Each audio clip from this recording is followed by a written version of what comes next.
उत्तर प्रदेश में आगामी चुनाव भी होने वाले हैं, पंचायत चुनाव भी नजदीक हैं और फिर 27 के चुनाव हैं। आप भी लगातार प्रदेश के दौरे पे हैं। पार्टी की किस तरह की तैयारी है दोनों चुनाव को लेकर? लेकिन आप लोगों के मन से जो बयानबाजी होती है, उन बयानों में समाजवादी पार्टी क्यों निशाने पर रहती है? लगातार चुनाव को लेकर गठबंधनों की चर्चाएं तेज हैं। क्या आप लोगों की कोई तैयारी है किसी पार्टी में कोई साझेदारी की आपकी कोई चल रही है रणनीति गठबंधन की? बिल्कुल। और आपको परमिशन तक नहीं मिल पाई।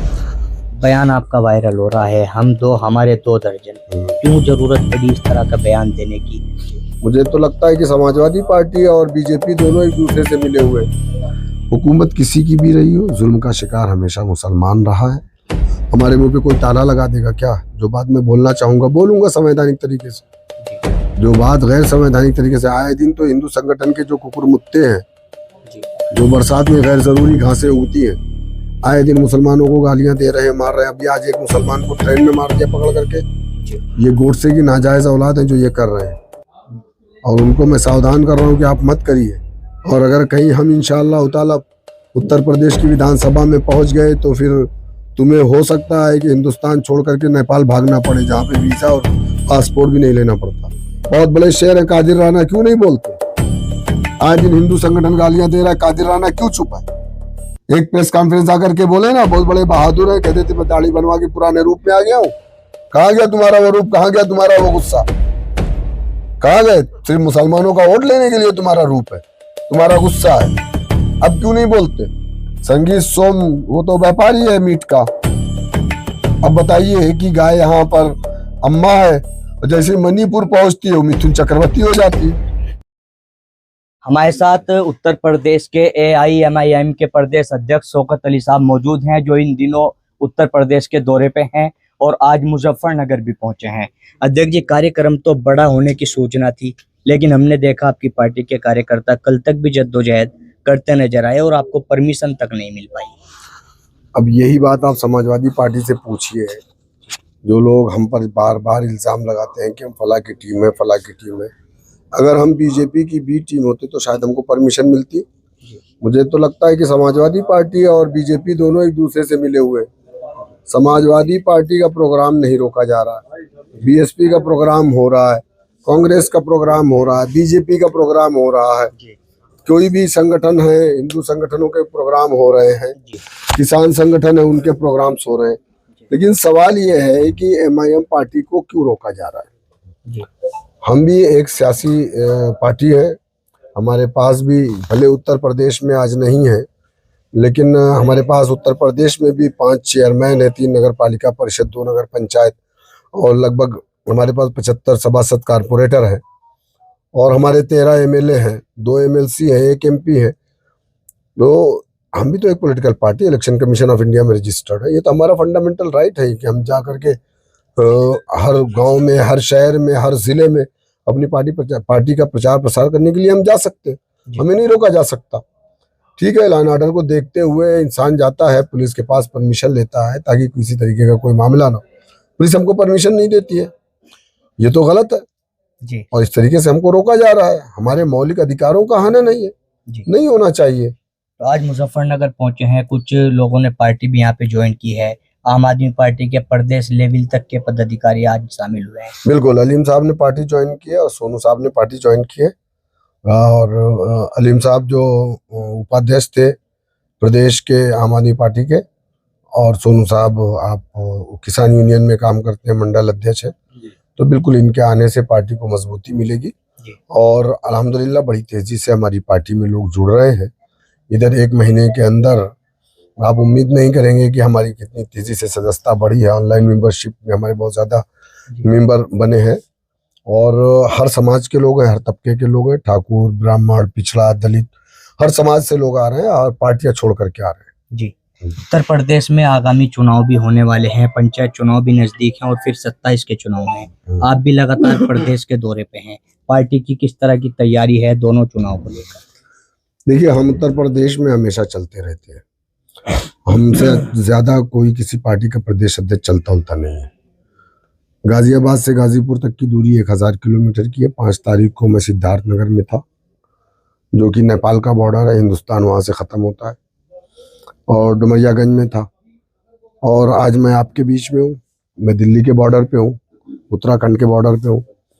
तो हम तो पार्टी के अपने विस्तार के लिए पूरे प्रदेश में हम चलते रहते हैं। छोटी मोटी नुक्कड़ सभाएं, कैडर मीटिंग, बैठकें, समीक्षा मीटिंग, ये सब हम करते रहते हैं। हमारे प्रदेश में हम प्रदेश को हमने 4 जोन में डिवाइड किया है। हमारे पश्चिम के हमारे अध्यक्ष हैं मेहताब चौहान साहब, तो ये भी काम करते रहते हैं, पूरे जिले हर जिले में चलते रहते हैं।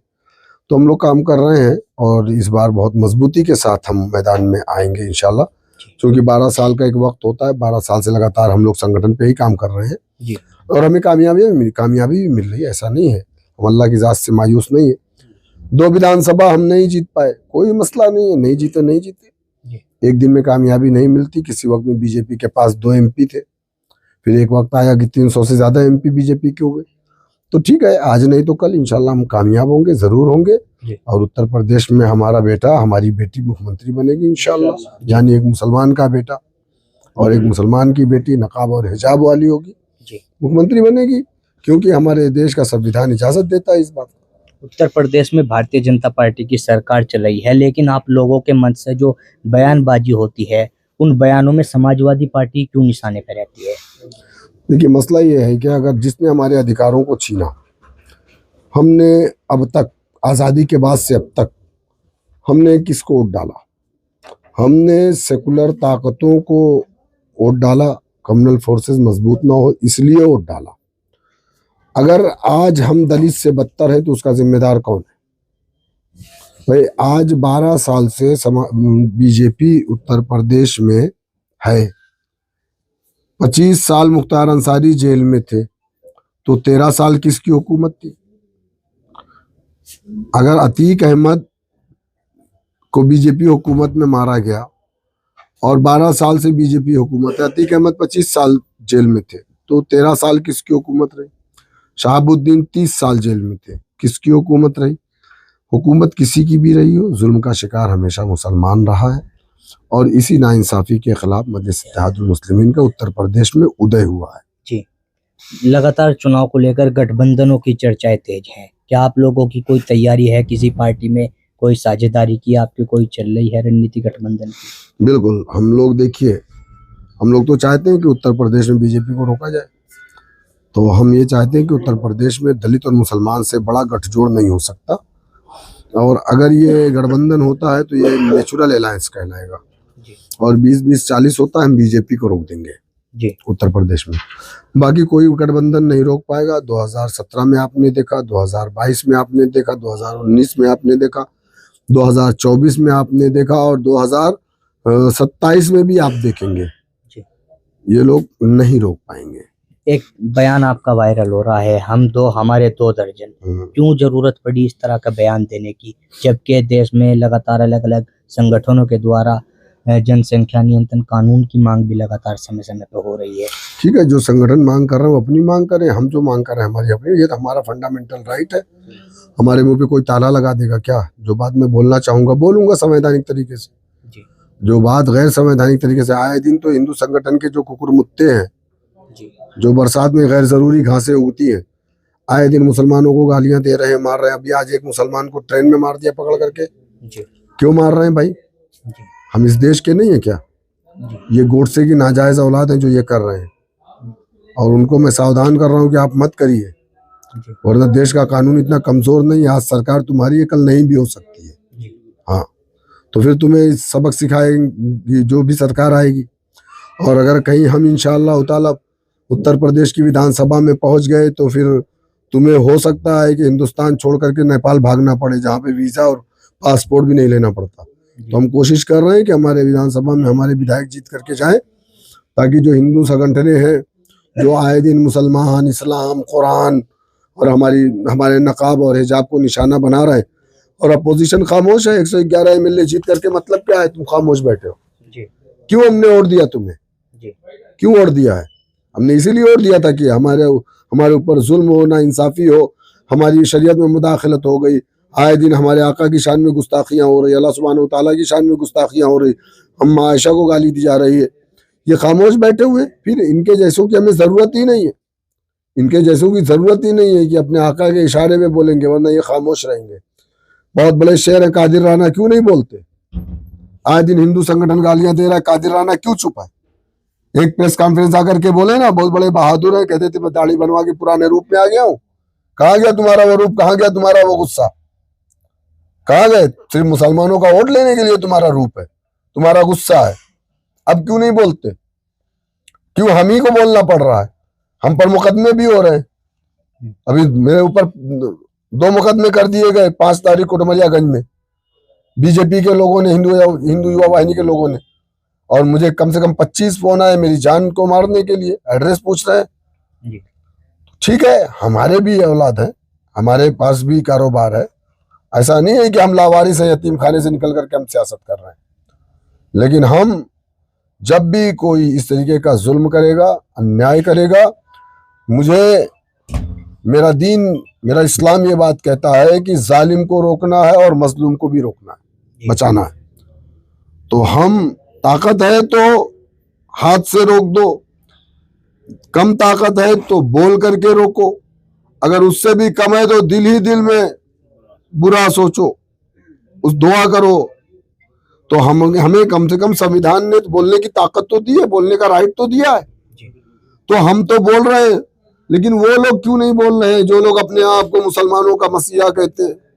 बताइए, मोछे टाइट करके चलने से इंसाफ नहीं मिलता। कादिर राना की आपने बात की है, एक फोटो भी सोशल मीडिया पे इन दिनों वायरल हो रहा है, संगीत सोम से गले मिलते वो नजर आए हैं। ये सब एक है, इनके कारोबार एक है, ये सब अंदर से मिले हुए हैं, ये मुसलमानों को बेवकूफ बनाते हैं। संगीत सोम वो तो व्यापारी है मीट का।